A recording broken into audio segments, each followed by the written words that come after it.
Good afternoon to you. Mark Sudduth, HurricaneTrack.com, here with your Hurricane Pro and HD video blog for Saturday, June 29th, 2013.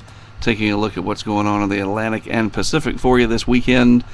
Hurricane Center outlook to this one area surrounding the Lesser Antilles, mainly because the tropical wave that's moving through, producing brief periods of showers and thunderstorms, gusty winds associated with that. You can see that right down here. Upper level winds too strong coming out of the south and southwest, tearing the system apart. Another tropical wave located right in here, and it too has the convective activity back to the east of the system.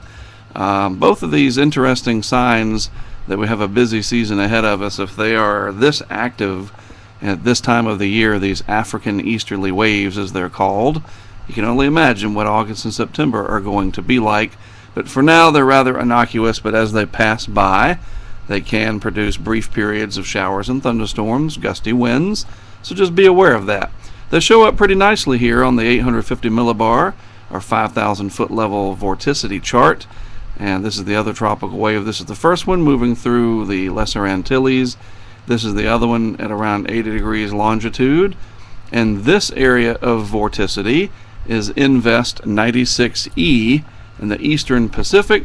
High chance of development here well off the coast of Mexico, and it looks like it will become the next tropical depression and eventually a tropical storm. It's not this feature here. We'll look at that in a moment. It's actually right here, 96E, curled up nicely like a Gulf shrimp or something like that, right?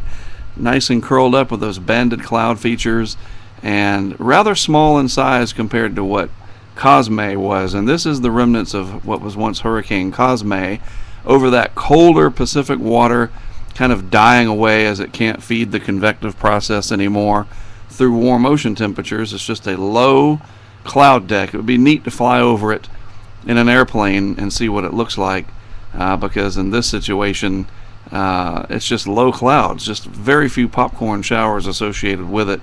The warmer water down here is what is feeding this system here, almost a depression. Where is it headed? Most of the models try to bend it off back to the west with time. If we can get that to happen sooner, then this will be much less of a threat to the Mexican coastline and even Cabo San Lucas, which right now, not much of a threat at all, but we'll watch it, see what happens. The intensity guidance for the strengthening of this system is not real bullish either, so that's good news. But something to watch for sure, because it is out there and it's close enough to land that it warrants a little bit of attention, right? Well, that is it for today. Really not much else to talk about, and that's good, because we know that August and September are certainly going to be busy.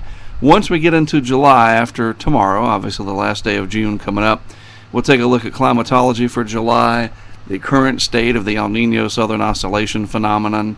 Basically, that's just fancy talk for how's the prospect of El Nino looking, and a few other tidbits as we get into the first part of July, the 7th month of the year. Have yourselves a great rest of your Saturday. Again, I'm Mark Sudduth for HurricaneTrack.com. Always an honor to do these videos for you on Hurricane Pro and HD. I'll be back with more for you tomorrow.